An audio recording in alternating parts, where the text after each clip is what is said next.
Hi, I'm Steve Evans. Well, get ready for some more helmet, hammering, strap, stretch, and colossal collisions from the world of motorsports. But before we begin, let's acknowledge the rules makers and the car constructors who made it possible for the drivers you'll see to indeed walk away. You ready? Good. Roll tape. Let's pick up the action at the 1991 NHRA Gator Nationals in the funny car semifinal. Now, some of you see John Ford over there in the far lane and think, oh boy, another forest fire. This time it's Tom Hoover in the near lane, launching the body and finishing the pass al fresco. Adding insult to injury, Forrest won the race by inches. Our far-end camera has a good view of that blower sitting slightly off to one side. It's difficult for the layman to appreciate exactly how much that kind of explosion cost. In this replay, you can see the force of the blower explosion, which causes the body to immediately unlap right there. As air gets underneath, the fiberglass skin disappears in a hurry. Next, we move to qualifying at the 1991 Mid-South Nationals. Roy McClanahan in the far lane had to react fast as the left rear tire let go, causing his car to immediately want to make a violent right turn. It's a testament to Curry's driving skill that this was not a much more serious incident. Same race, round one. Frank Hawley in the far lane and Gerald Wynn, Coors Light Dragster, had a similar problem. But this time at a much higher speed. The right rear tire shreds. The car turns violently left, almost getting into Frank Bradley. Once again, great driving. I think you've seen that happen to other drivers, but that was a first for you. Yeah, it was. You know, I didn't really know what happened. I thought possibly a frame broke or something because it hit the ground pretty hard, but moved around a lot, and obviously you think about staying out of the other driver's lane, and it wasn't all that bad. What was the technique you were using to keep it under control? If you've ever seen Steve Kinser drive, that's what I was trying to do. Little front car action. Yeah. Okay. In funny car action at the Mid-South Nationals, Jim Murphy got a surprise that every funny car driver dreads. Step on the pedal and kaboom. He gives new meaning to the term, in your face. Jim White went on to make a great pass, but the Murphy team was looking at major damage to a very expensive race engine. As we look again, Jim Murphy has just stepped on the pedal, a valve hangs open, fire backs up into the blower, with the result being a power lift to the body that Jim Murphy will not soon forget. Moving to qualifying action at the 1991 Spring Nationals, funny car driver Freddie Neely in the near lane loses control right at the start. Even though he lifts off the accelerator immediately, it's not enough to keep from swapping paint with the concrete guardrail. Speaking of swapping paint with the guardrail, let's move to top alcohol funny car action in Montreal. That's Bob Elliott in the far lane. Ouch. That's one of those sore in the morning kind of deals. Now, let's talk about a guy who had just about the worst luck of anyone in the 1991 season, Richard Hartman. Things began here at the Summer Nationals with this unbelievable wheel stand. He actually had all four wheels off the ground before landing, scraping the oil pan and starting this fire. The car came to a stop quickly, and he was okay. A lucky boy, Richard Hartman. Richard, when did you first know you had big problems? When I lifted it, the front end didn't come down. Next thing I knew, the body was coming off. I knew I was in trouble. What unlatched the body? Apparently just the air got underneath it, and it kind of just like a dragster, it just tried to take the body right off the chassis, and it did a good job of that. And then when it came down, the A-arms broke, and I had no control over it. The most important thing is you're all right. Yeah, that's all right. The damage to that car was obviously extensive. Got to remember, there is no suspension to absorb any of the shock. Now we move to the Mile High Nationals in Denver, and more trouble for Richard Hartman. It's round two against Al Hoffman when right off the start something gets under the tires. He ran selected races in 1991, and it seems that the races he selected were the ones where he had problems. In qualifying at the Northwest Nationals, an oil fire started building early, and Wyatt could not get to the fire extinguishers. When that happens, it's big trouble as the cockpit fills with smoke, and all the driver can think about is getting out. Radke's car was engulfed by billowing smoke when the safety safari crew showed up. They had it out in a hurry, and Wyatt Radke was uninjured. But an understandable rethink of Wyatt's racing philosophy was already underway. Star Nationals in Brainerd, Minnesota, again alongside Ed McCullough. Maybe that's his problem. We found Jack Wyatt putting an end to his season of Nitro Ponycar racing. In round one, things immediately went from bad to worse. With oil under the tires, Jack loses control, and with the fire in the cockpit, all he can hope for is to get the car stopped and get the heck out of it.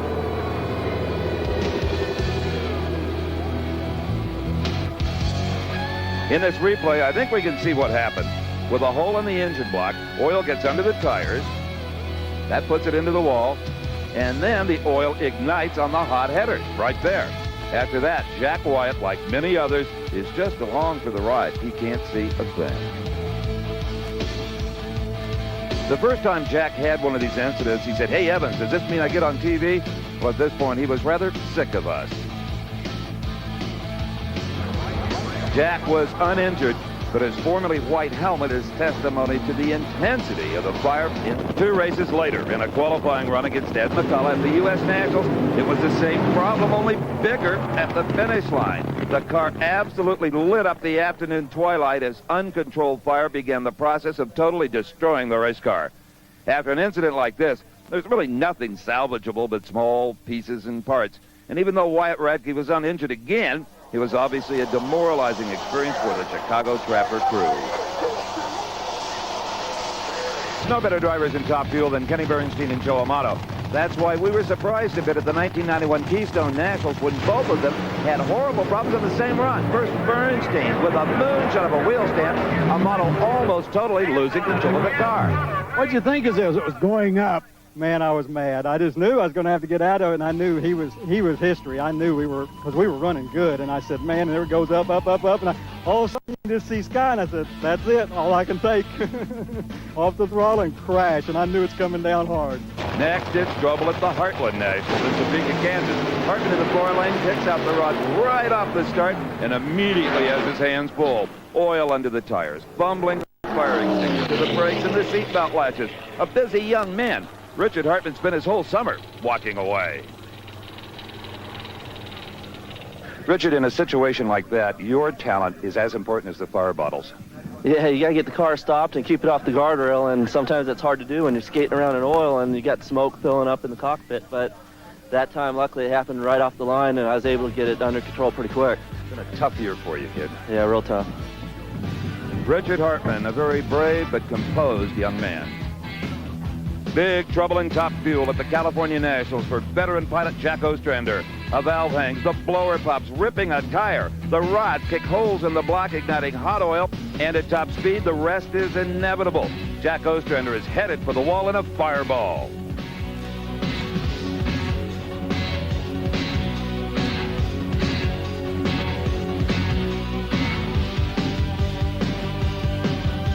Although Jack was apparently not seriously hurt, the NHRA Safety Safari took no chances and gingerly extracted Ostrander from the smashed car.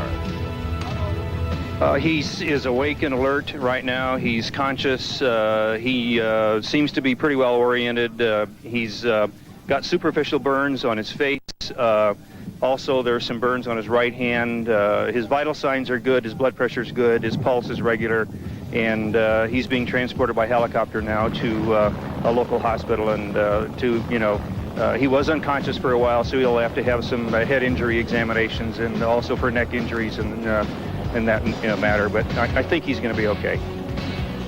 Translation: he was just fine and showed up at the next race.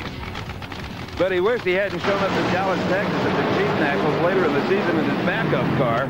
In qualifying, there was more big problems for the man from Michigan. Once again, he found himself hurled into a concrete barrier at over 200 miles an hour. And although there was less fire, Jack Ostrander had to know that his racing luck could get no worse. In replay, we can see exactly what happened. Just after the finish line, the chassis appeared to break right behind the engine. Then the force of the parachutes deploying caused the rear section of the car to separate completely. At that point, all control was gone, and Ostrander was a helpless rider. Jack Ostrander is shaken, obviously, but he has survived his second terrible accident of the season. You okay, Jack? Sure. I don't know what happened. I don't think anybody's sure what happened. A lot of things may have happened. I don't know. The motors look like it's still together. I don't, 2 in one season, that's more than any man ought to have to experience. One's enough. Believe me. One's too many. He's fine. With that, Jack Ostrander's season was mercifully over. And it then comes off the starting line in its bye run at the Winston Finals. This is truly bizarre. The blower pops, and the throttle is now stuck open. We knew Corey was in trouble, but not exactly what was wrong. I mean, earlier we saw him do a great job driving with a blown tire at Memphis, that here, despite his best efforts, there was nothing he could do to stop his runaway dragster. Even the chutes weren't helping. He was going too slow. Right now, he had decisions to make. Turn left and try to drive through the parking lot? That could be very dangerous. Head to the sand trap at the end of the racetrack? Yes, that was his only choice. But the car would be heavily damaged. At about 90 miles per hour, that, of course, was inevitable. Well, Corey, you knew you had a runaway car before any of us did. Yeah, I mean, in that case, I didn't know what to do. I couldn't unstick the throttle. I pulled the parachutes. I did everything that they give us for safety-wise to stop the car, other than using my feet. You know, I didn't know. There wasn't a dang thing I could do. I didn't want to go through the parking lot. It might hurt somebody else. I had to do what they make these things for. I drive right through the sand. You did a fine job. Thank you very much. Corey rebuilt for 1992 and was second in the Winston Championship chase. All right, let's switch gears to mud bog racing at the Mississippi Valley Fairgrounds in Davenport, Iowa. In this incident, Ben Medina from Olathe, Colorado, knew that there was little room for error in that 4 lane. Now, probably distracted by mud in the face, Medina was in big trouble against the wall.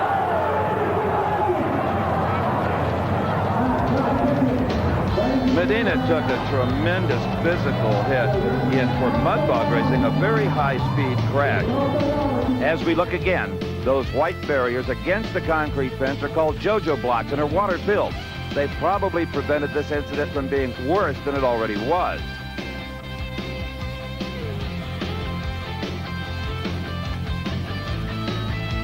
This second angle shows that even though the impact was essentially a glancing blow, the devastation to the mud racer was complete.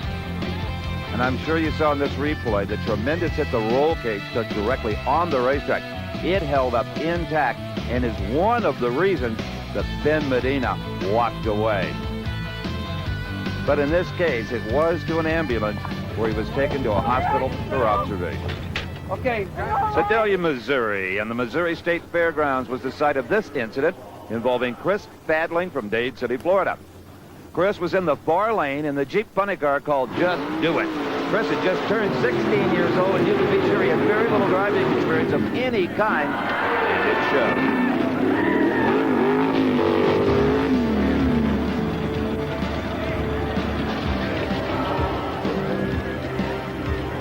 The roll cage remained intact, and it was just a matter of loosening the safety belt for Chris Fadling to walk away. Walk away, no doubt thinking if he could con the cash out of Dad to fix this thing and get his mother to let him do it again. That was going to be the biggest problem. In this replay, we can see that Chris Fadling is badly beaten by Jim Banford in the near lane. But just at the finish line, the Jeep gets wildly out of shape and begins to roll, eventually coming to rest on its top. Well, one thing can be learned from this. If you've got an onboard fire extinguisher, make sure it's attached rigidly. You can see this one came out of Chris's car on the left there. It's spinning around. It was more of a hazard to Chris and anyone else in the vicinity than the accident itself. Young Chris was all right, just a little shaken up as heck anybody would be. But the Jeep, well, that was another matter, as we said. The owner, Chris's dad, had his work cut out for him if it ever was to race again.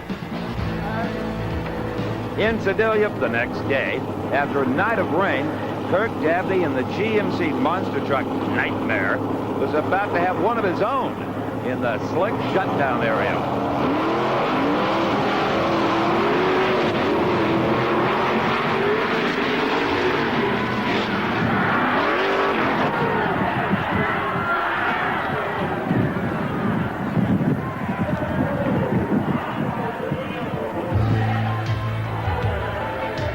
Kirk came out of the truck uninjured, having taken one of the wildest rides in his young career.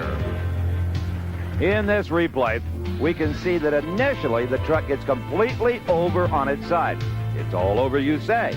But miraculously, Kirk Dabney almost saves it by applying power at exactly the right moment, overdoing it slightly, however. The next thing Kirk knows, he's on his head for good. Army Armstrong talks to him. Kirk, first of all, are you okay? Yeah, Army, I'm fine. Okay, you high-sided it back in the throttle. It looked like you're going to be able to pull it out, but it just didn't work for you. I'm relatively new, so we're not really sure what happened. We're going to have to take a look at the replay and see what happened. We're pretty upset that we turned the truck over, but we'll be back. As this second angle shows us, we can see that Kirk almost gathered it up. Right there. The new guy almost saved the day. The summer of '92 is one old pal and publisher of popular hot rodding magazine, George Elliott, will never forget. A regular at the wheel of Roger Gustin's jet car, George thought this would be just another exhibition run at Indianapolis Raceway Park, the Super Chevy Shootout.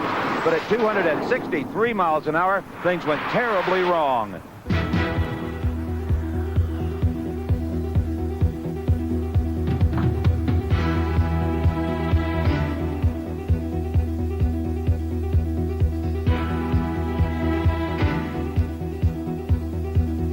The jet car became a jet plane.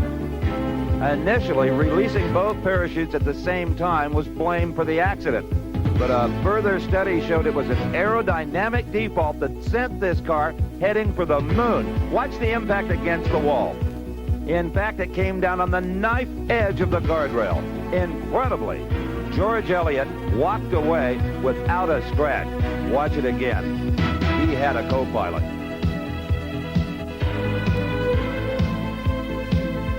A veteran of a lot of risky pursuits, including motocross motorcycle racing, this incident, as George told me, convinced him it was time to stick to publishing. The Monster Mile in Dover, Delaware. It's called the Monster because it eats dreams. Those that attempt to ride its spine do so at their own peril. The turns are like canyon walls. The straights bank steeper than many tracks turn. Concentrate everywhere. Rest nowhere. Few leave here unscathed in equipment or spirit. 500 miles anywhere else is a Sunday school picnic compared to 500 on the Monster. It's a rush like no other to bring the monster down, but exhausting to fight it and lose. In our first visit to the Monster Mile for stock car action, young Michael Waldron was setting a speed record down the front straight in reverse. In replay, we can see that Michael's trouble started entering turn 4. As he exited the turn, the car gracefully turned 180 degrees and headed down the front stretch backwards. At first glance, we thought that he might be able to gather it up without damage, but the high banking at Dover sent everything to the middle, and his day was soon finished against the pit wall.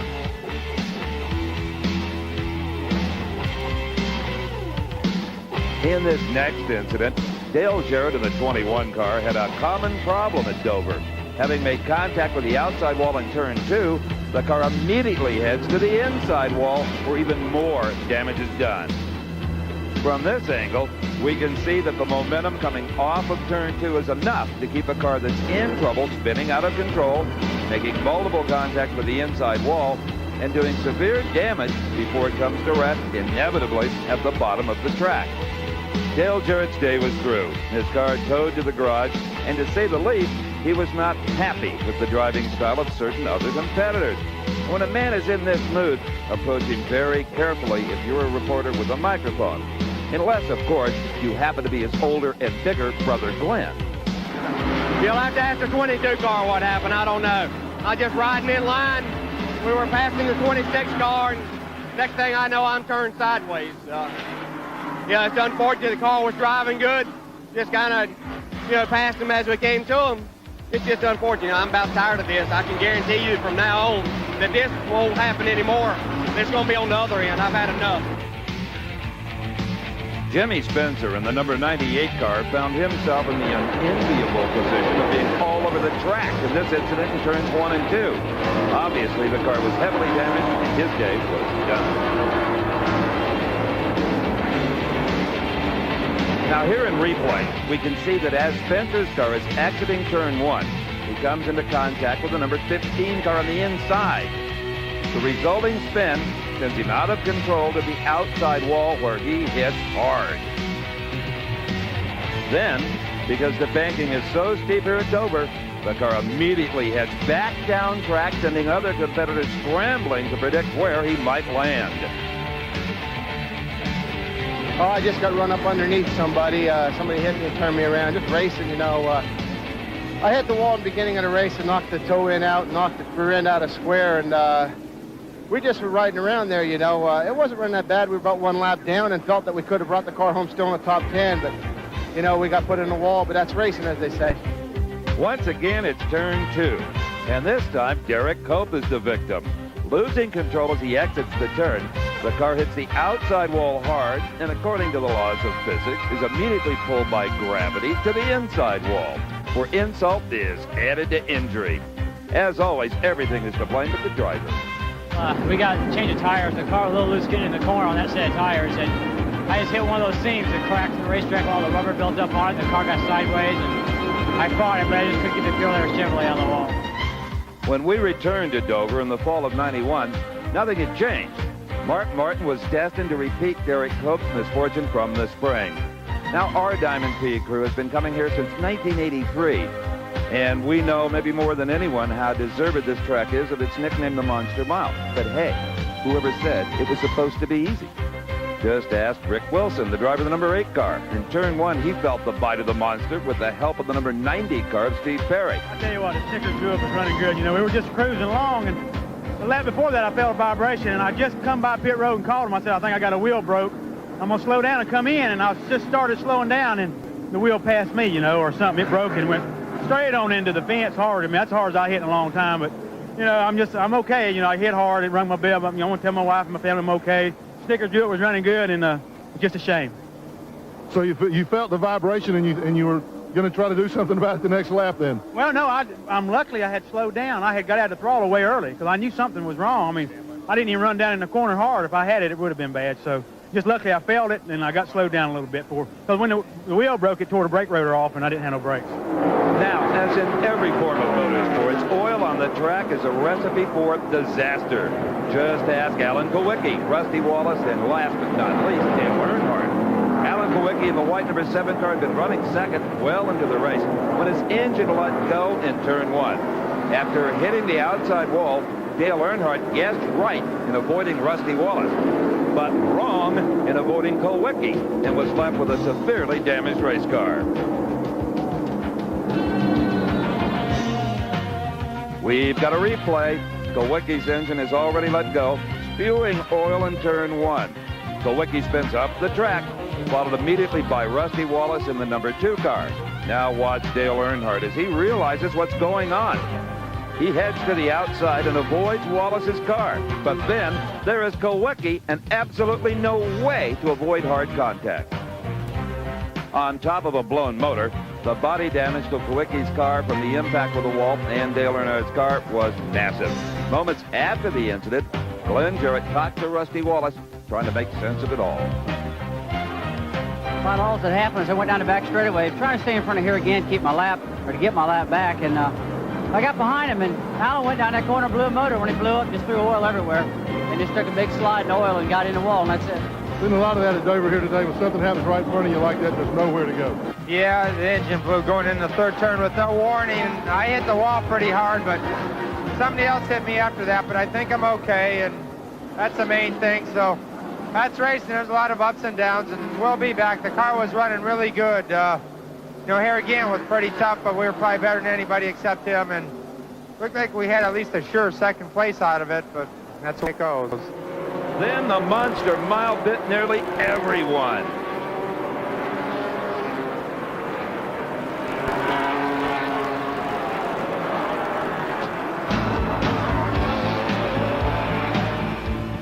event may have looked like a bunch of toy cars, but believe me, they were real. On the restart of the backstretch with everyone packed close together, 19 Chad Little was the first to get out of shape, followed by almost everyone else, including Ernie Irvin, Ken Schrader, Dale Jarrett, Sterling Marlin, and Michael Waltrip. Glenn asked Ernie Irvin, what happened? Well, I'm not real sure. I was just stuck in between Dale Jarrett and Sterling Marlin, and I could just see something start happening up in front of us, and we all got together and just started spinning, but I'm not real sure what happened. Not a whole lot of room out there to miss anything, is there? You know, this track's got so much bank that you can't really dodge anybody, you know, because it's got so much bank on the back straightaway that it throws you down to the inside. And I got in the back of the 21, 22 got in the back of me, and you know, it's just a mess after that. How bad was your car? Can they repair it? Well, I'm sure we can repair it. It's going to take a while. It's got the trailing arms ripped out from under it.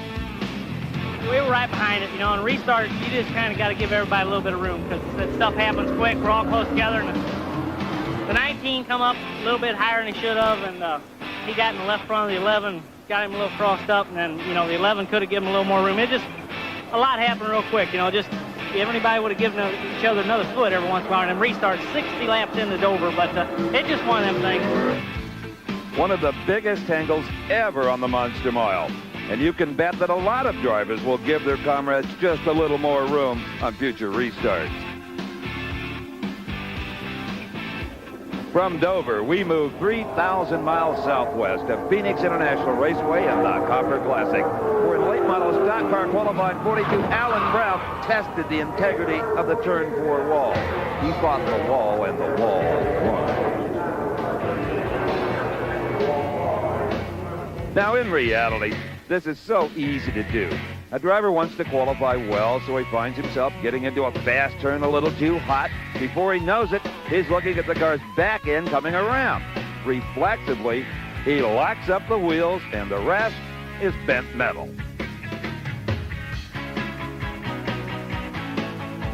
As for Alan Brown, in that 42 car, he obviously took a good shot, but he walked away a little poorer. Now, here's a man who should have known all the pitfalls of circle track racing, the legend himself, A.J. Foyt. But in his first appearance in a race car in more than a year, the zeal to qualify well was his undoing. Everyone's first thought was that he had re-injured his leg, but he was unhurt. Once again, a classic mistake even a Foyt can make. A.J. dipped the left front wheel under the line, entered the turn too hot, and the sheer momentum pounded the spinning car into the outside wall. An unarmed and courageous Brock Yates caught up with A.J. moments later. A.J., you know what? You're a national treasure. You know, we can't be fooling around with national treasures like that. You got to be careful. Everybody gets nervous when you do that.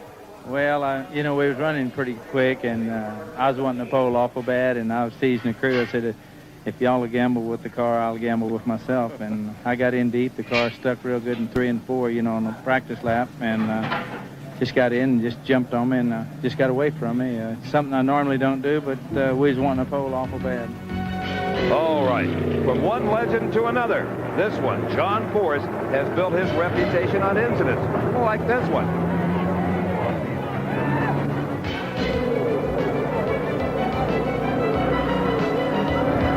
Many of you will remember John's 1990 season, filled with bone-crunching action.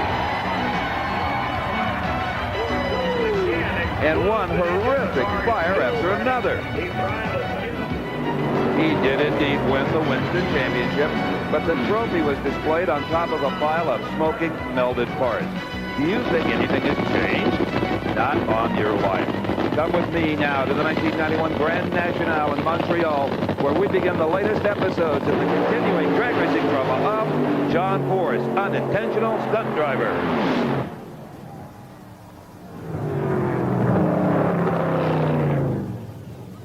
To John Force and Austin Coyle's credit, they thought they had the explosion on every run problem solved. But we're back. What can I say? That was strange. Gave no warning. Motor was trucking, and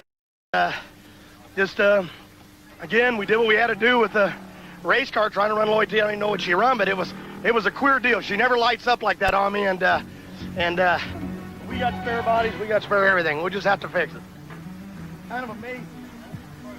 John Force captured the championship again in 1991, but there was plenty of excitement in store for 92. We joined the Force team at the 1992 Mid-South Nationals in Memphis. In the funny car semifinals, Force is lined up against Al Hoffman. It is the closest race of the year in funny car, only to be capped by this.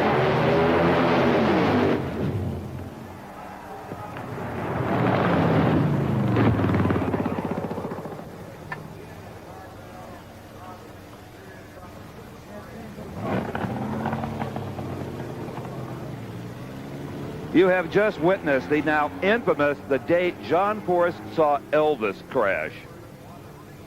Again, miraculously, John Force scrambled from the wreckage of another car. He truly is something. The difference at the finish line was less than 1/1000th of a second.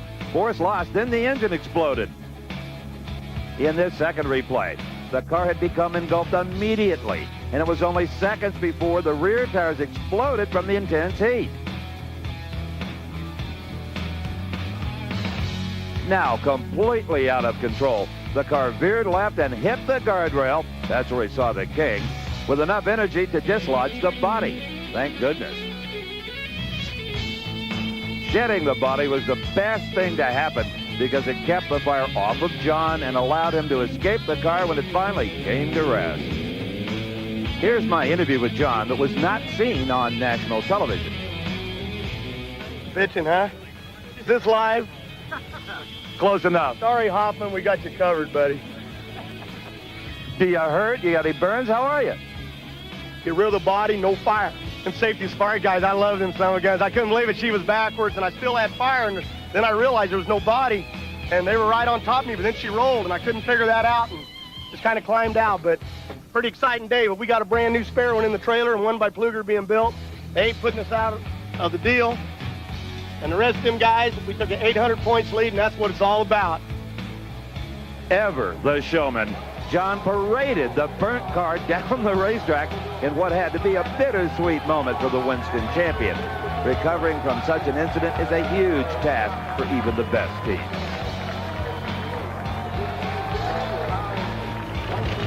Later in the season, under intense pressure from funny car rival Cruz Pedregon, Force needed to win at the Craftsman Nationals in Topeka. Who was he facing? His arch rival in the McDonald's car. That meant only one thing: pull out all the stops. Force had Pedregon covered until the engine let go at half track. And the rest is pure John Force. Had him covered, never saw him, 800 feet or so. Thought, hey, here we go. We're on the way to that championship, but we welded our old hound dog. I told you we would. You did. We either win it or we'd do it. But my safety features, the stuff on board, kept the fire off me. And just to Castrol and all my people at Oldsmobile and Jolly Rancher, I love you. We did our best. We ain't out of the points deal. We're just moving on to Dallas. That's all. If we lost, I don't even know why. You're a brave man, John. No driver and team has more raw intensity and guts than John Force. Now, what happened at Dallas? Stay tuned. Right now, let's divert our attention to the two-wheeled racers. First, Supercross action from Bike Week in Daytona. Now, the start of any Supercross is a very tenuous situation. Talk about bunch up. One false move and, well, there's one now. Here's a battle for position on the treacherous temporary track in Daytona. Number 30, Larry Brooks, and number 23, Ron Tishner. When bikes come together, one of the riders is going to lose.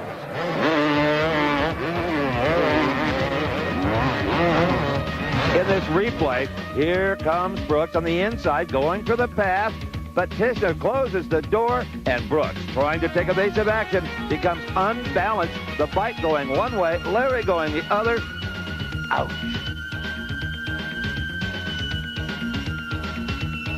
Well, maybe we could get a clean start in this moto. They are all giving each other space. Not.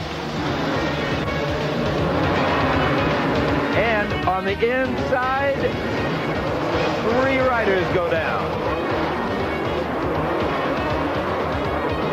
And you know, the rider on the inside gets the worst of it. He's not even on the track and gets caught up in the boundary markers in the hay bales. Two other riders are having their own coming together. It's not the way to win motos. I don't recommend it.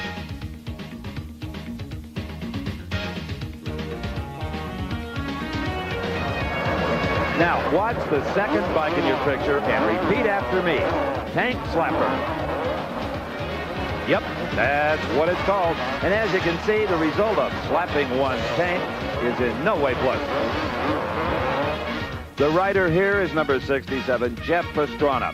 And in replay, you'll see that he misjudges a small jump. And now with his body weight distributed all wrong, it is not long before he and the bike are separated. You American iron lovers will immediately recognize this sound. It's the Harley-Davidson Twin Sports Competition at Daytona. And here are number 17, Yvonne Duhamel, and number 10, Sean Higby, battling for position. Rule number 1 in this type of racing, never touch. Rule number 2, no matter what your psychotherapist may tell you, do not take your sensitivity to the track.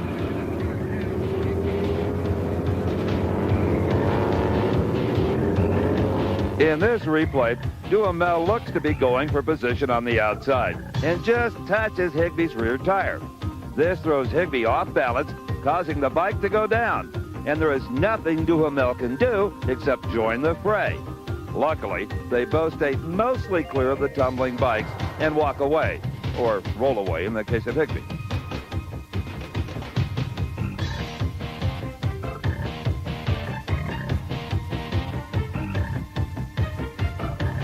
Now here was a frightening incident in the Daytona 200 itself. Number 34, Pascal Picat, had just left the pits and was coming back up to speed. When he began his lean into a slight left-hander, the new rear tire slid out from under the bike and immediately flipped Picat off of the bike with enough force to send him tumbling over 50 feet. A truly scary moment at Daytona.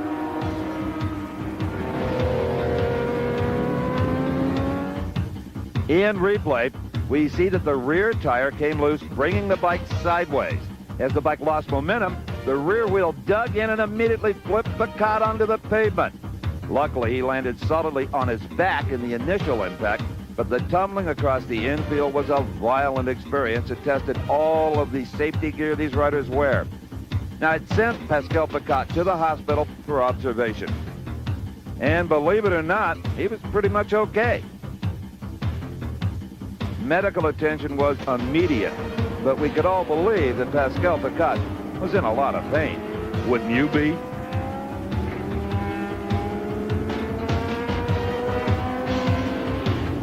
Right now, however, let's move to Mechanicsburg, Pennsylvania, in the world of outlaw sprint car action. In open wheel racing, cars that touch wheels are in trouble, and that is exactly what happened here on this heat race restart.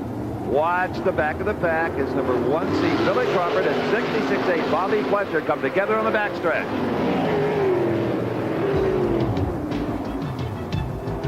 Nasty, nasty stuff, but typical of this kind of racing. In this first replay, we can see that the two cars do indeed touch wheels, just like the motorcycles did earlier. And when this happens, the results can go in any direction.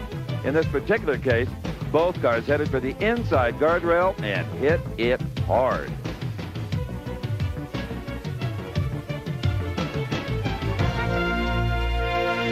In the next replay, the cars have already come together and sheer momentum flings them to the inside.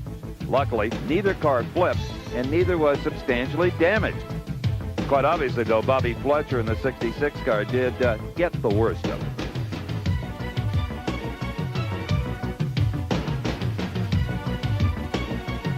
Okay, let's pick up some more monster truck action, this time from the Racine County Fairgrounds in Racine, Wisconsin. In the near lane is Colt Cobra in Snakebite. Off of the second jump, Snakebite is out of shape. He jumps the JoJo blocks and shatters a maintenance shed like an atom bomb. This isn't as good as the police cars exploding, but it's close. As we look one more time, it is obvious that Colt Cobra, brother of Shelby, has lost all control after hitting the second jump. He disintegrates the water barrier, leaps the snow fence in a single bound, proving that construction standards in Wisconsin are slipping. Colt, the rule of thumb in a sport, and we've always talked about it in the past, you get in trouble, you throttle up, and it pulls you out of trouble. Not the case today. You know, Army, this left lane, it's a pretty rough lane. The right lane, a lot of guys qualified in. It was a lot faster lane. I drove that barefoot truck. I knew I was going to have to run hard and run fast. Kind of threw me off to one side there, and the back end sprung up on me. I was powering out of it. I was kind of looking for the remote control guy to be killing me, and it never came around. And next thing I know, I was sitting in the barn down there. So, you know, it's one of them freak accidents that happen. This is a pretty short track here. You got to have all your P's and Q's together when you're running out here. And, you know, these boys are making it tough on me, but I'm going to keep struggling along here, and I'm going to be back. I can guarantee it. How on earth does Army Armstrong keep a straight face? In our last monster truck incident, I got to get a grip. We traveled to north central Pennsylvania in the Bloomsburg Fairgrounds, where it's King Crunch in the far lane versus Barefoot. A good tight race, and at the end, King Crunch loses point. Scott Stevens cannot control the monster truck after the second jump, and over it goes.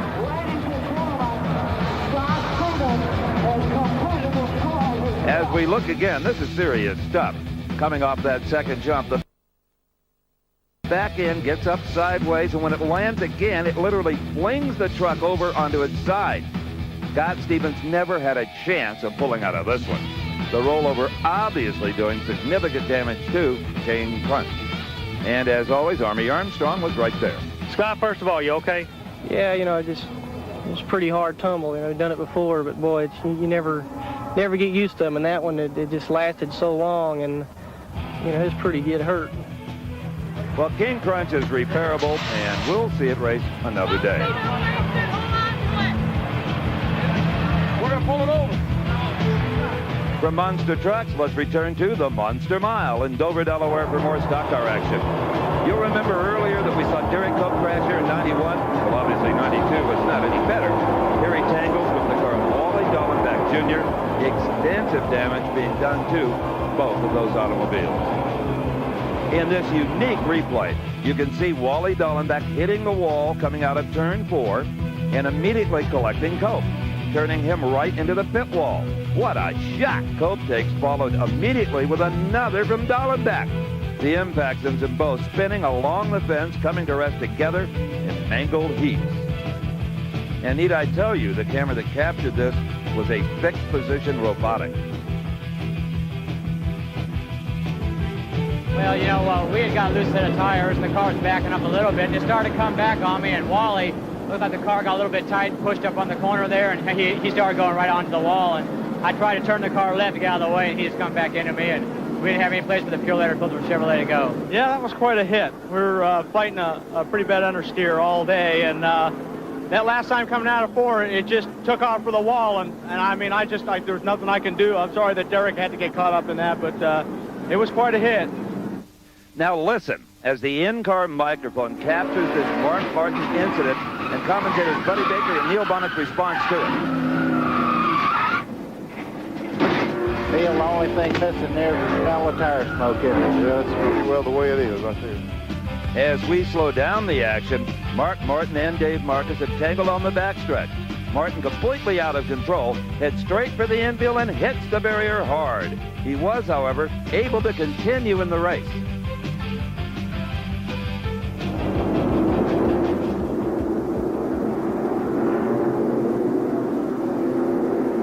Now we move to the high-revving V6 cars on the Monster Mile to see if they fare any better. As you can probably tell, these guys give each other a lot more room than the V8 cars. Well, obviously not. The big loser was Bobby Labonte in the red number 44 car, who got up into the fence in turn 1. No big deal, just a little sore. What happened out there? Well, I don't know, you know, it got down to the end of the corner down there, and 2 cars went sideways. I'm behind the 59 car, and I'm on the brakes. I got hit from the rear and got turned sideways, and after that, it hit pretty hard. So just thankful that Slim Jim Chevrolet ran good all day, got a little TV time. Hey, we're all right. We'll give them next week. Well, do you know who started the incident? No, I really don't. You know, it just, everybody was bunched up right there. I don't know what it was, but somebody started spinning, 2 cars started spinning, and I seen cars behind me coming faster than they probably should have, and hey, from there it's over, you know. Well, it's pretty hard out there, isn't it? Well, I tell you it is. I never hit that hard before, but we'll be sore tomorrow. We'll get them later. Now, here is what happens when one car nudges another car from behind. Generally, the car in front gets the worst of the deal. Just ask number 63, Chuck Bound. And to add insult to injury, here comes the 08 car of Bobby Dowder to give Chuck another shot, as if he needed it. In the replay, we can see Bound heading for the inside, which is what happens in every incident on the Monster. Right behind him comes Bobby Dowder, who takes a good lick himself. They both continue to scrub off speed as they again make contact against the inside wall. In these kind of incidents, you can bet the driver wakes up in the morning with black and blue marks where the shoulder straps were. Well, we were just racing hard, and the tires were cold on a restart, not gripping that well. I broke loose coming off 4. I caught it, and I thought I had it straightened up, but I had to come out of the throttle to catch it. And in doing so, I lost my momentum. I think Jeff Gordon got into me a little bit from behind. He didn't mean to. It was just hard racing. It was one of them deals. What a terrible way to start a week. Yeah, things haven't went exactly how we hoped, but car was running good. We were on the lead lap. Something happened with Chuck Bound up there, and I got out of the throttle, and Richard Lassiter run into the back and turned me into the inside wall. Well, the word we got from Chuck was his car got a little loose, and as he cracked the throttle, then Jeff Gordon bumped him. Just started chain reaction, I guess. Yeah, that must be it. Because I said I saw them all turning around, and I just eased out of the throttle, and Richard must have been right on my back end, and he just got into me and turned me around. A similar incident a little bit later. Again, proving the point that bank straights have the effect of sending every incident into the inside wall. Here, Jimmy Spencer and Jeff Gordon get some rough treatment from the Monster.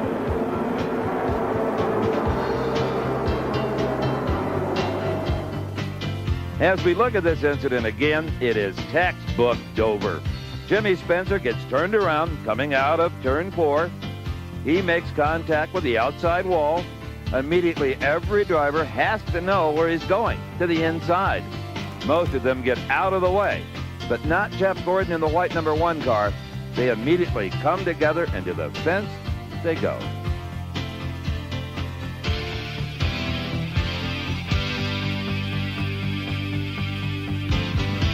Second verse, same as the first. Our speed camera shows Spencer in the initial stages of the incident. He spins all the way around and makes contact with the wall on his left rear corner. Now it was Dale Earnhardt's turn to feel the wrath of the Monster Mile in turn 2.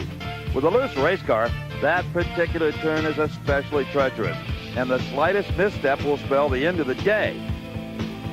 Once again, the last stages of the spin carry Earnhardt's car right to the inside where the wall administers the coup de grace. It's over for Dale. Sorry to say, we blistering left rears all day, and tire tore up and was tearing up. I was getting under Terry. I was okay behind him, but I got him in front of him. He got up under me, and it made me loose, and I kept trying to get away from him. Probably should have checked up and got back behind him in the road, but, you know, it spun off two over there trying to get away from him, but one of them deals, one of them racing deals. Well, we saw as you passed Terry going into turn 1 to take that position, it looked like your car immediately got awfully loose. Well, it did. Behind him, I was okay, but I probably should have just rode in fourth, and I knew the tire, I was having a problem with the left rear, and, I should have rode, but I was going for it. Well, is the fact that you can't run the cambered rear ends now, was that any part of the problem that's causing the tires to blister? Well, that's a part of it. It would be better with camber, but, that's the rule. That's the way it goes. It's just not your style just to ride back there in fourth place, though, is it? Not hardly. Just costs us a race car, that's all. Meanwhile, back on the quarter mile, it was time for another member to be inducted into the exclusive Blowover Club. This time, it was Jimmy Nix receiving the invitation from Pomona and the 1992 Winter National.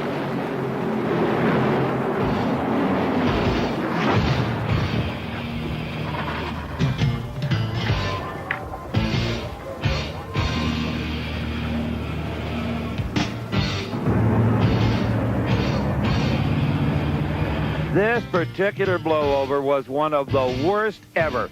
Jimmy was at full power and speed, and it happened with such violence that most of the car disintegrated, with the engine bursting into flames as it hit the concrete. Just like a dart, the heavy end came around to the front, and as he came past our camera, it was obvious that this was a very serious incident. Flames engulfed the driver's compartment.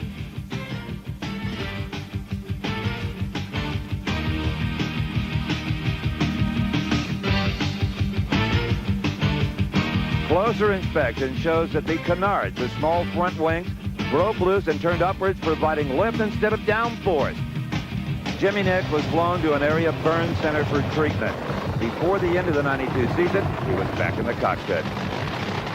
Veteran driver Michael Brotherton came to the Winter Nationals as the new driver of the Darrell Gwynn Top Fuel Extra, and in round one promptly had problems that called on all of his experience as a professional driver. Brotherton on the far side of the racetrack.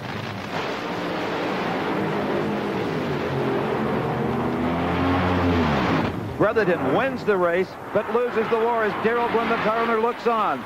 The parachutes basically burned off. Does he go into the sand trap? No, he won. He wants to race again in an hour and a half. Almost saves it. Michael, you almost pulled it off. You almost save it. I mean, I knew we won. I don't know what happened. It come apart in the lights. Chutes burned off. Yeah, well, Ronnie said they come out, but they just fell on the ground. They were wadded up. I tried to get it to slide to a stop so we could race next round because I saw the wind light come on and a lot of fire in the cockpit. I don't know. It's a little tweak.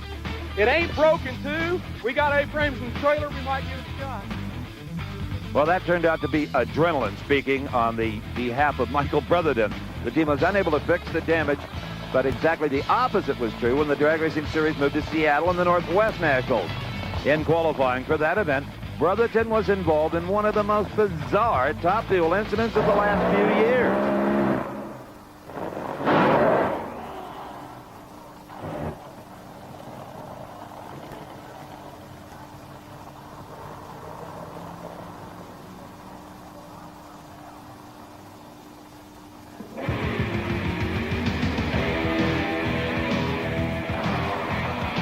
That was just too weird.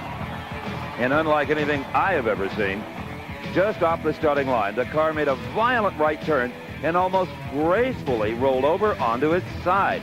With the throttle stuck open, the spinning rear wheels caused the machine to pirouette around the racetrack. As you might imagine, the damage being done was extensive as the car managed to hit the guardrails with both ends. The nose of the car was obviously the most extensively damaged. But in what seemed like an eternity, Michael Brotherton was trying desperately to bring the car to a stop and avoid any further damage. The engine still running here, even though he had got off the throttle, the fuel pressure not allowing the butterflies in the injector to close completely. Magnesium sparks being ground away as more and more damage is done with every tick of the clock.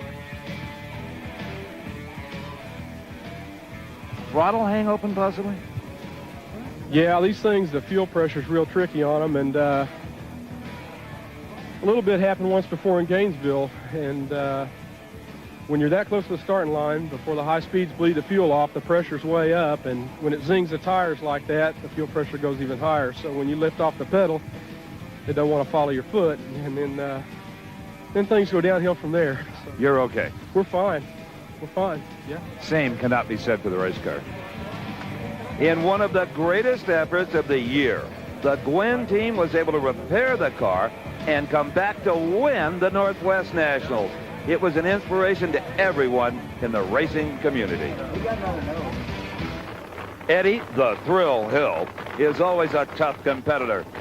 And at Le Grand National in Montreal in 1992, he wanted lower laps time in qualifying and did what he had to do to get it. On this particular day, that meant exploding an engine, blowing a tire, and burning off the parachutes. That's all. But Eddie Hill is one of those you gotta do what you gotta do kind of guys. Well, I try not to thrill him like that, but I guess a little of that goes along with it. What do we turn? 5 flat lower laps time track record. All right, that's what we needed. All right, I'd blow another tire for that.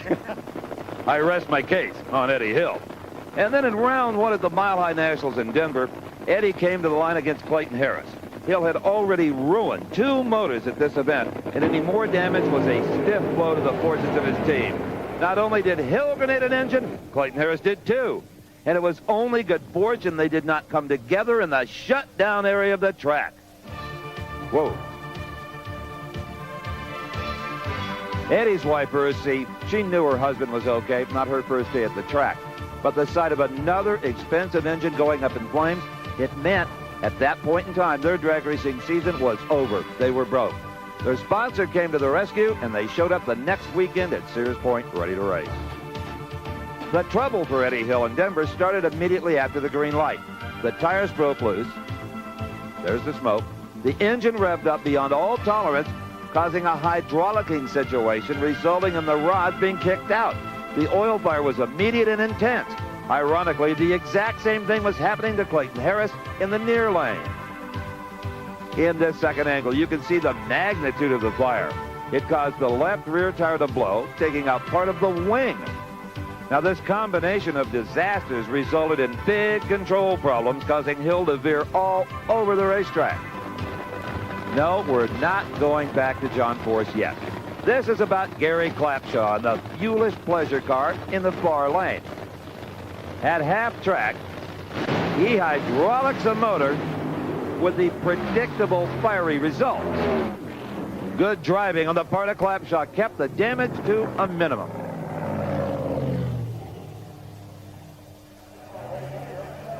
Well, Gary, these things are no fun for the real veterans. When you're not all that accustomed to it, it can be really horrifying. Yeah, you just want to get the car stopped and get out of it. You know, that's what's on your mind.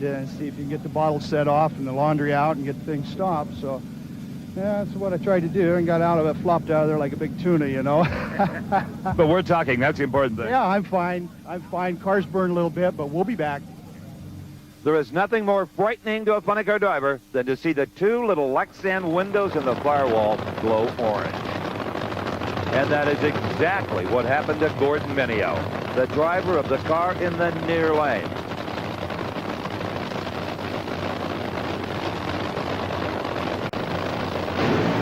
Just off the starting line, the problems for Mineo started, and it didn't take long before they were big problems. Gordon could not seem to get the fire bottles triggered, so the flames began to engulf everything, including the cockpit.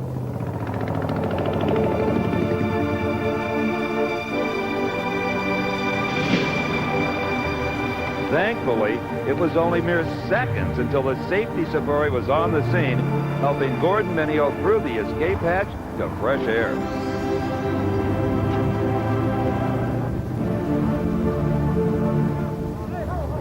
It was not even half track before Gordon Mineo's car was on fire.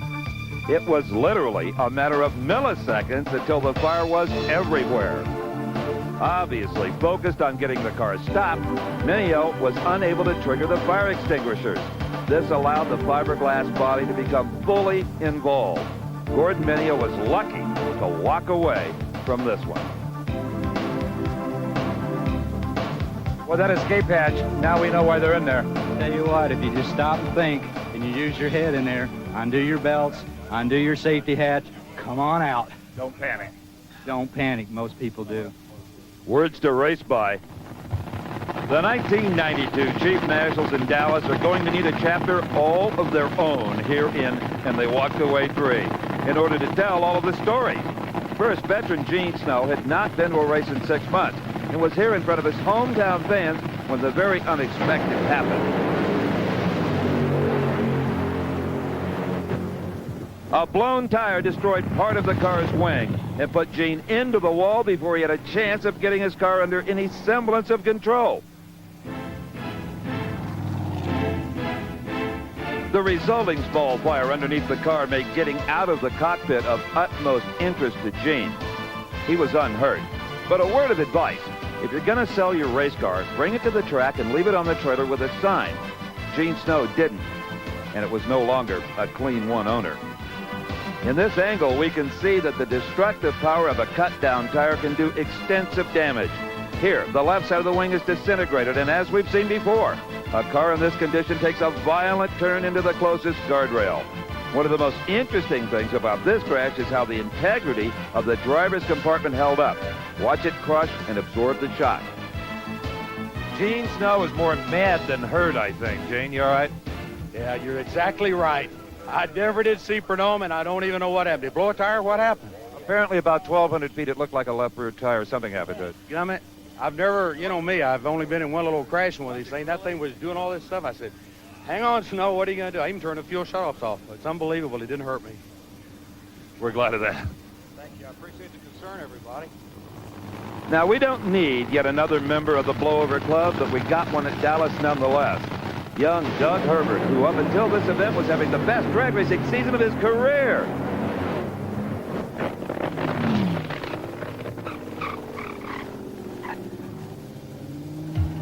Having seen all that fuel spewing from the tank, Doug Herbert wants out of that car. The quick-release steering wheel made it a lot easier than it might have been. He was just fine. This blowover was not as serious as many others that we have seen because it happened closer to the starting line and the car was not traveling at top speed. A blowover, however, is a blowover, and Eddie Hill is the only driver ever to fix a car that has been through one of these. The blowover, the worst fear of any top fuel driver. You had no defense. It was gone from the minute you stepped on the pedal. Yeah, it started coming up a little bit. It held about a foot and a half, but it does that every time it leaves the line. So I wasn't real worried. And I've been in a lot of boat blowovers before. And as soon as it got up, as soon as it probably got up about 6 feet, I realized what was happening. I got my foot off it, and I pulled the fuel shutoffs, and it was just too late. Believe me, whenever this happens, every top fuel team puts a little more angle in their front wings or maybe a little lead on the front end to help it settle down. The track at Dallas is especially treacherous for short wheelbase sportsman cars. The all-concrete surface amplifies any problem, be it mechanical or driver related. In the competition eliminator class, Dave Blair in the near lane found this out the hard way.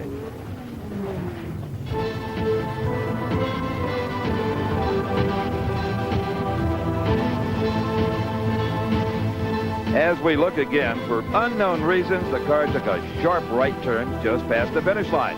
The scary part was that the machine hit the guardrail directly on the roll cage.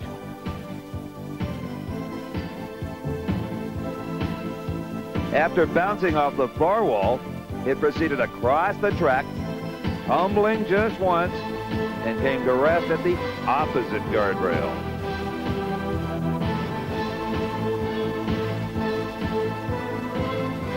The safety crews had seen the intensity with which the car hit the first guardrail, but it was only a few moments until Dave Blair appeared from the door of his destroyed machine. Some of you may remember this 1990 crash involving Mark Oswald, the driver of the Candies and Hughes machine in the far lane.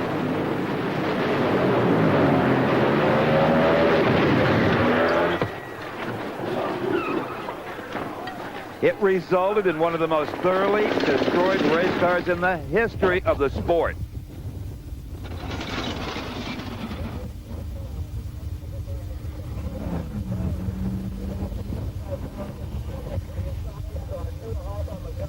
But all of the safety equipment worked, and Mark walked away. He was back in 1992 at the wheel of the Petosa Brothers entry, and regrettably, his luck at this track had not changed much.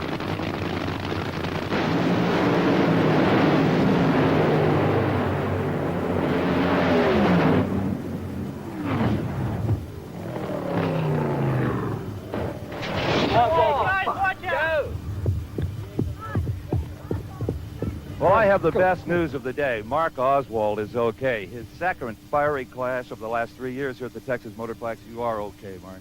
Yeah, I'm fine, Steve. It's just a shame. He was out on me a little bit, and our car made the move where it normally does, and I went right around him, and then something let go, so I don't know what it was. This has not been a good track for you in funny cars. No, it really hasn't. Really hadn't. I think the Petosa brothers, they've really stuck by us. It's a shame what happened to their car, but we'll be back again another day. Although not as serious as the earlier crash, try telling that to Mark Oswald.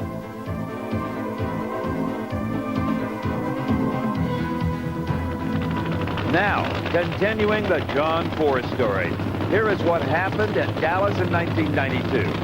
Cruz Pedregon had the points lead, and Force needed to win at Dallas to have any chance at all of taking his third championship. And who did he beat in the final? You guessed it.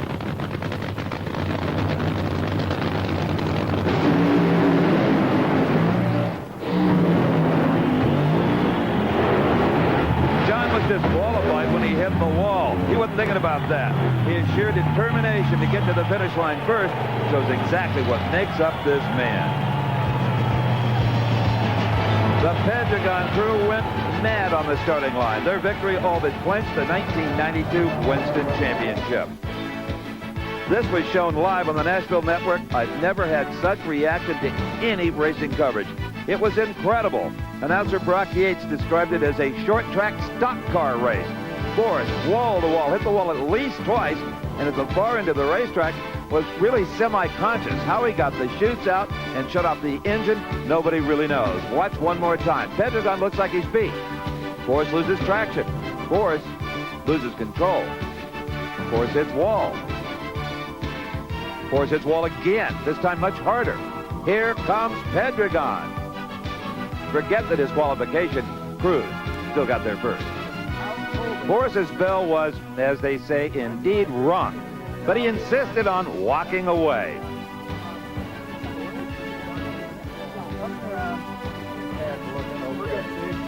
All right, John's all right. Okay. Moments later, John was seen joking with top field winner at Dallas, Ed McCullough. With his championship all but lost, John Force came to the 92 Winston final still ready to do battle. And in qualifying, he was trying to run a world record time. But when a team tries to do that, the unexpected is almost always the end result. Force in the near lane.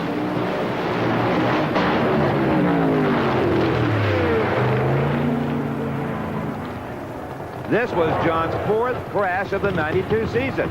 And you have to wonder, what makes this guy keep climbing back into the ring?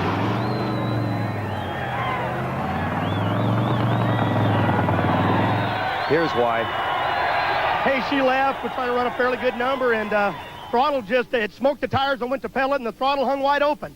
It's just one of them things that happens. It's a different body on the car. We did run it at Phoenix, but we ain't out of this race. Cruz Pedregon's horseshoes are holding, obviously, but we got another car in the trailer. We can get back, fix this one maybe, mainly get back in the game for the fans, because that's why we're here. The money's dead. It's over unless we win this thing, and we're going to try. Had Sigmund Freud ever met John Force, he would have rewritten all his books before he killed himself. Force is a one-off.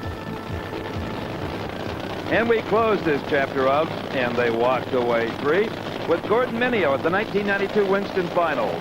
In one of the stranger incidents we've seen, Gordon managed to blow both rear slicks at the same time, immediately turning a sedan into a roadster. There's no interview with Mineo because all he had to say when he got out of the car was, "That's the damnedest thing I've ever seen." As we look again, within less than a second of each other, both rear tires were cut down. And as we've seen before, the destructive power is enormous, here shredding the fiberglass body as if it were paper mache. So, last but not least, Gordon Mineo again walks away from a nearly destroyed race car. 4, and they walked away 3, and all of us at Diamond P Sports, I'm Steve Evans. So long, until next time.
Want the best seat in the house for motorsports entertainment?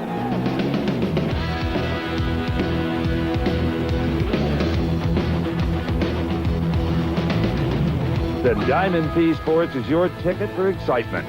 With over 30 spectacular titles from which to choose in the growing Diamond P inventory, you can build a home video library of your favorite motorsports action that you'll enjoy for years to come. For the drag racing enthusiast, Diamond P annually presents the entire NHRA Championship season in review. You get all the dramatic action as the best drivers chase the elusive NHRA Championship crown. For an exciting and comprehensive look at recent drag racing history, there's Decade of Thrills 1 and 2, examining the most chilling, agonizing, and emotion-filled moments of the 70s and 80s. Funny car fans can't get enough of Fabulous Floppers 1 and 2. While the sound and excitement of Pro Stock takes the stage in Hot Rods from Detroit. Interested in personalities? Well, Diamond P presents these legends in Garlits 1 and 2, Don Prudhomme, and Shirley. If it's monster trucks, mud racing, and tractor pulling that cranks you up, then Shake, Battle, and Roll and Shake, Battle, and Roll 2 are for you.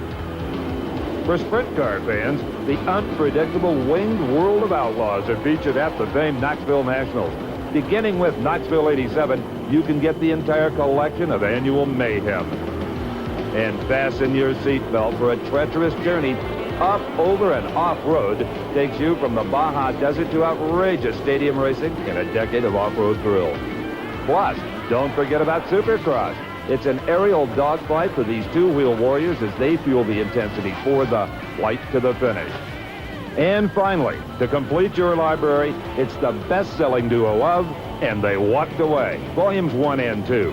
The most breathtaking moments from the Diamond P archives. Racing's most spectacular spins, flips, wrecks, and fires are included in these two incredible videos. To order or to receive a full color catalog detailing all of the terrific titles available, just call 1-800-421-0725 or write to the address on your screen. Diamond P Sports. We make motorsports come alive.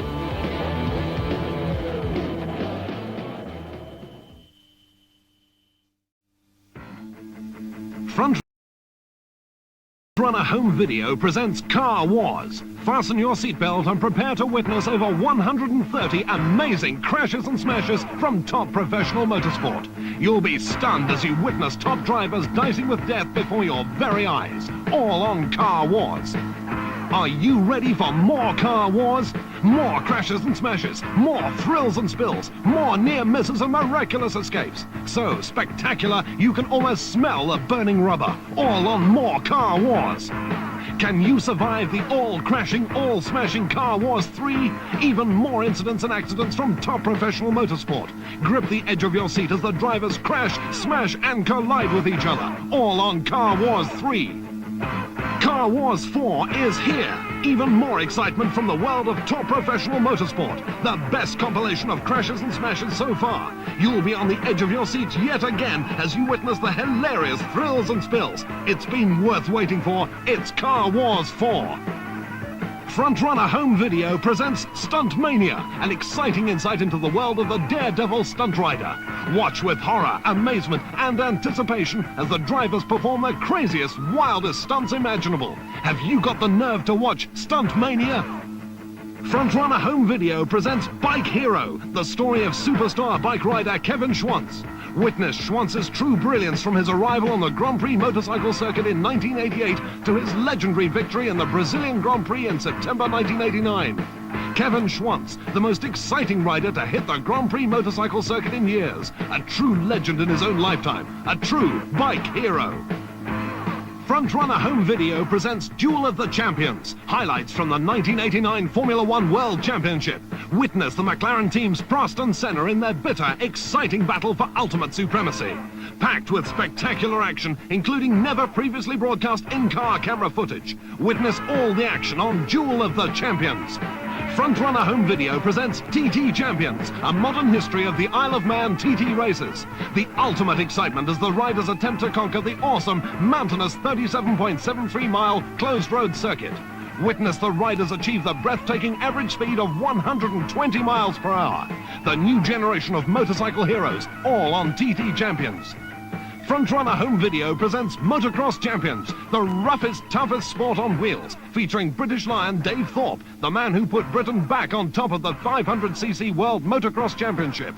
All the thrills and excitement of the Off-Road Racetrack Challenge, all on Motocross Champions. Frontrunner Home Video presents Rally Action 1. Highlights from the Monte Carlo and Portuguese 1990 FIA World Rally Championships and the Boucle de Spa 1990 FIA European Rally Championship. Plus, Rally Action 2. Highlights from the 1990 FIA World Rally Championships, the Safari Rally, the Tour de Corse and the Acropolis Rally. Frontrunner Home Video presents Races of a Distant Dream, a race through 9,000 miles of hostile terrain. The Trans-Amazon Rally, the most dangerous and daring off-road race ever to be attempted. From treacherous jungles to searing deserts, from sea level to 15,000 feet. The competitors truly are races of a distant dream. Frontrunner Home Video presents the history of the Indianapolis 500, the story of its first staging in 1911 to modern times. Man and machine against time, the definitive account of the greatest spectacle in racing, the history of the Indianapolis 500. Frontrunner Home Video presents Motor Rock Mania, a mental medley of motorcycle mayhem, packed with wild and crazy action from the American motocross circuit. Literally dozens of hilarious incidents and accidents as the riders battle for victory, all on Motor Rock Mania. Frontrunner Home Video presents Monster Mania, all action footage direct from the USA, taken from the fiercely competitive monster truck racing circuits. Mean and mad, big and bad, it's Monster Mania. Frontrunner Home Video presents Endurance, highlights from the 1990 Camel Trophy in Siberia. Witness the yellow Land Rover Discoveries battle their way through the final wilderness in the Northern Hemisphere. 1,000 miles of perestroika. Endurance, the Camel Trophy. Frontrunner Home Video brings all the action to your own living room. More great titles include Ticket to Ride, Challenge, Super Trucks, Monster Madness, Blood, Sweat and Gears, Roaring to Victory, Drive to Survive, Wipeout, Super Trucks 88, Wacky Racers, Monster Mayhem, Speed Freaks, Super Trucks 89, the Pirelli Calendar Video, and Ferrari. All on Frontrunner, the premier action video label.